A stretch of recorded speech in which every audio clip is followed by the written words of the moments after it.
Hey guys, welcome back to the show. You know, if you're new here, you knew that I've served in the Marine Corps. From 2000 to 2012, I was served in the Marine Corps, the fun years as I call them. Now, early on in my Marine Corps career, I went into Force Recon and took selection for that, passed, did a stint in Recon, and then took selection for Marine Special Operations Command during the changeover between 2nd Force and what is now 2nd Marine Raider Battalion, and spent the last half of my career there. Now, you could say that I did some hard things. I think that, what is it? I want to say 0.4% of the populace joined the United States military in the United States, all branches combined. And then less than 1% of that percent joins any sort of special unit. So you can say that I endured some hardship. I tested my mettle. I pushed the limits of who I was, both physically and mentally. But yet, I still got. The inner bitch got me. When I got out, I thought that I could rest on my laurels, meaning I thought that all the hard work that I did up until that point was enough for me to kind of just slack off a little bit, not train as hard, not work on my personal growth and the things that we're going to get into. So I got overweight, started to drink too much, started to be this low frequency, depressed, anxious guy. And I looked in the mirror one day and I'm like, who is this? Now, I wrote a book called The Excommunicated Warrior. You can read all about that story in that book, but that's not what we're here to talk about.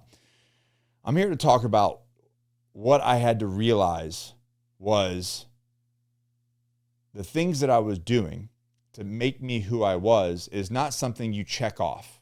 It's not a check in the box. It's a way of life. And men these days need these. So over the years, I developed what's called the Agoge 5 rules for men.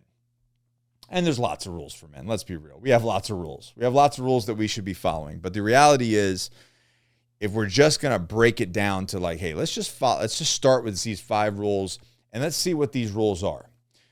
So the first one, and for those that don't know, the Agoge is our men's coaching group. So the first one is endure hardship. I talked to a lot of you guys all over the United States doing different courses and speaking and whatnot. And when we talk about, and I asked, like, what's the most proudest thing you've ever done? It's typically the hardest thing you've ever done. It's building a successful business and selling it. It's running a marathon, doing a Spartan race, losing 100 pounds, raising a kid. Very difficult, I know. But it's never the most best thing in your life. The best thing in your life wasn't sitting on a beach sipping a Mai Tai or a Corona. It always revolved around doing something so hard that you might fail. And at the end of it, you felt so fulfilled that became a benchmark. That became a knock in your belt, right? So as men, we have to do challenges. We have to push ourselves outside of our comfort zone to grow. And this means enduring hardship. But when we do that, it builds us resilience. We get resilience on all areas, both physically and mentally. So when life happens, as it always does, when the shit hits the fan, because you've endured hardship, because you've manufactured hardship in your life. And the reality is, I have a very comfortable life. I have a very large team. They all work really well. They all support the vision of the businesses that we run. I have a nice house. It's temperature controlled. I got a really nice bed, a really nice mattress. I got a chili pad. I talk about this all the time. I have a nice car. I have all these nice trinkets. I have a nice, soft life. So I have to manufacture hardship in my life. So rule 1, endure hardship. Seek it. Find it. If you're not doing it, you're going to go the other way. You're going to get soft. Okay? What happens is we face adversity, right? And then now when adversity hits us, we're like, calm, cool, and collective. We can handle it because we're resilient, because we've constantly been and put ourselves through hardship and our mettle has been tested. So endure hardship and test your mettle. Rule number 2, cultivate some discipline in your life. You guys have heard all the greats talk about it. Jocko's Mr. Disciplines equals freedom. And he's right. Discipline does equal freedom. So many people, and especially nowadays, are feeling-based individuals. I don't feel like going to the gym. Well, no shit. I don't feel like going to the gym every day either. I don't feel like waking up at 5 a.m., rolling into a jiu-jitsu gym where 90% of the damn gym can just beat the living shit out of me. It's not fun at 5 a.m. when you're 41 years old to get beat up by a 20-year-old. Like literally beat up. It doesn't matter though. It doesn't matter how I feel. It doesn't matter if I don't feel like coming here and making these videos for you guys. That doesn't matter. I do it because it's on the schedule. It's part of my routine and I'm disciplined and I stick to it.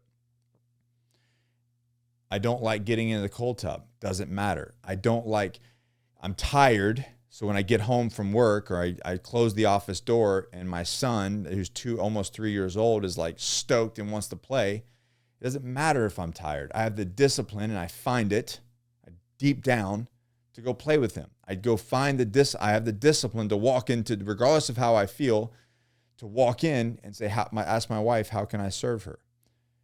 I have the discipline to put the cookie down.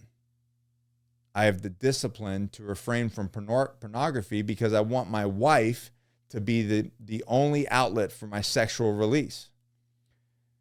All of this takes discipline, but the sooner you can have a disciplined life, the more fulfilled you will be.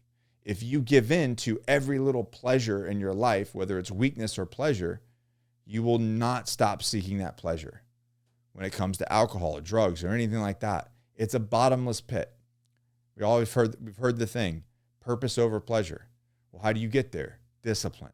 Guys in the Agoge know this. It's part of their plan. It doesn't matter how you feel. You execute the plan of the day no matter what.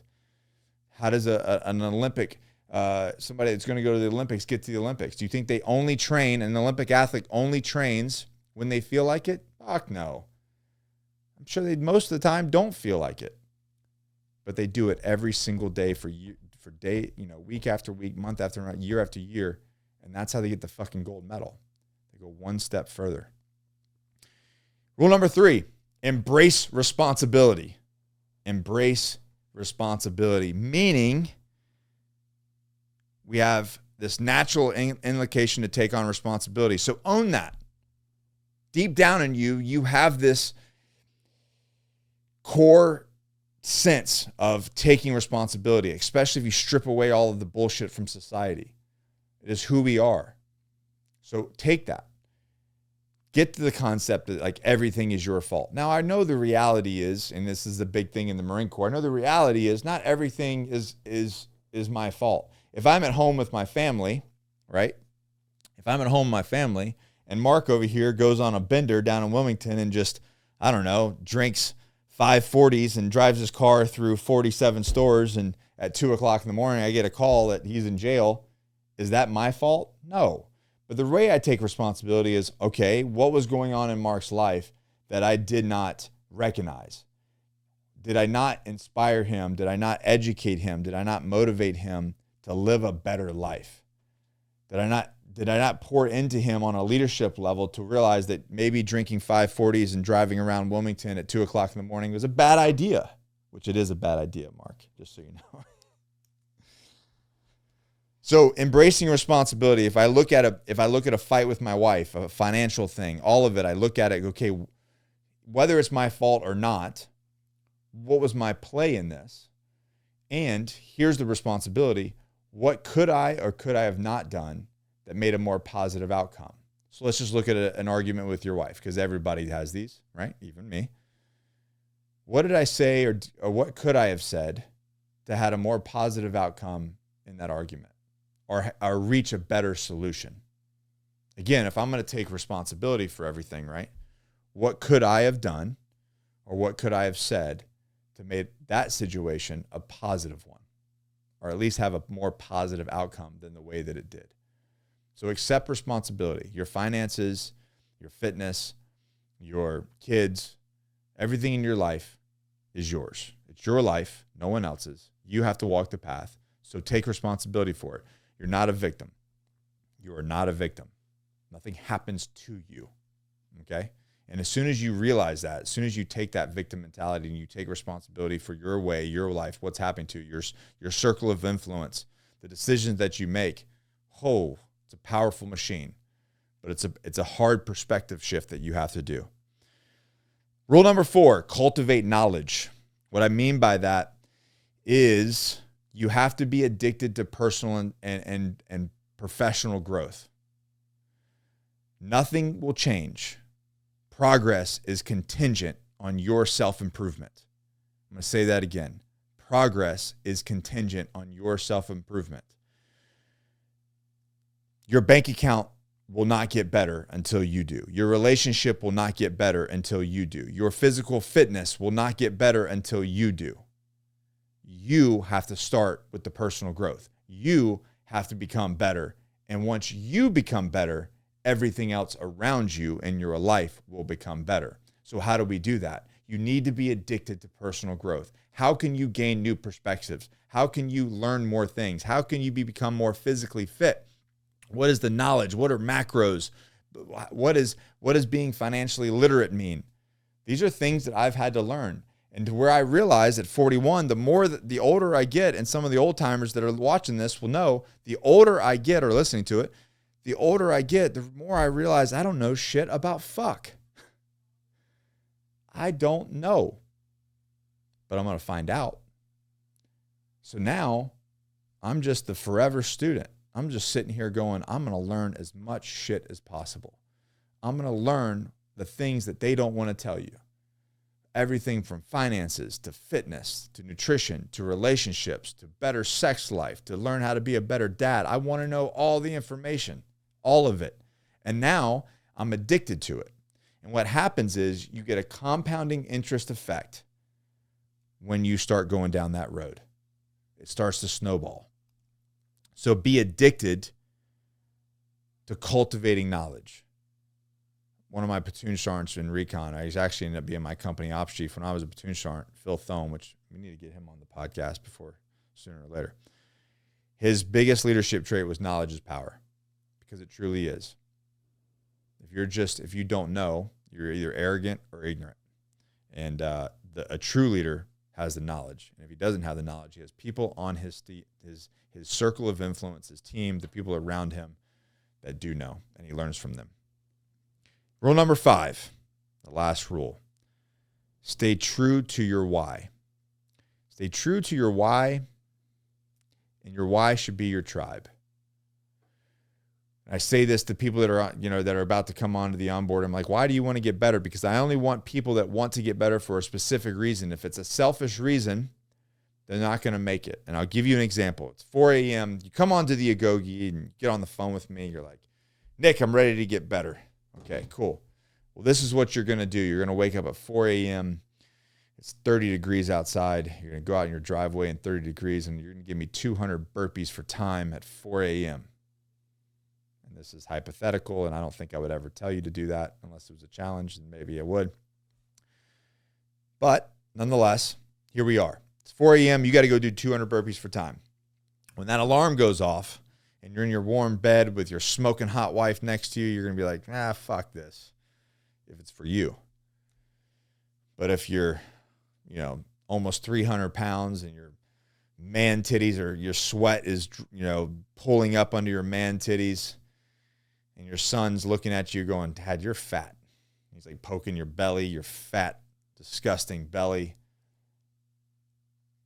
And you don't want him to look at you that way, or you can't even see your dick.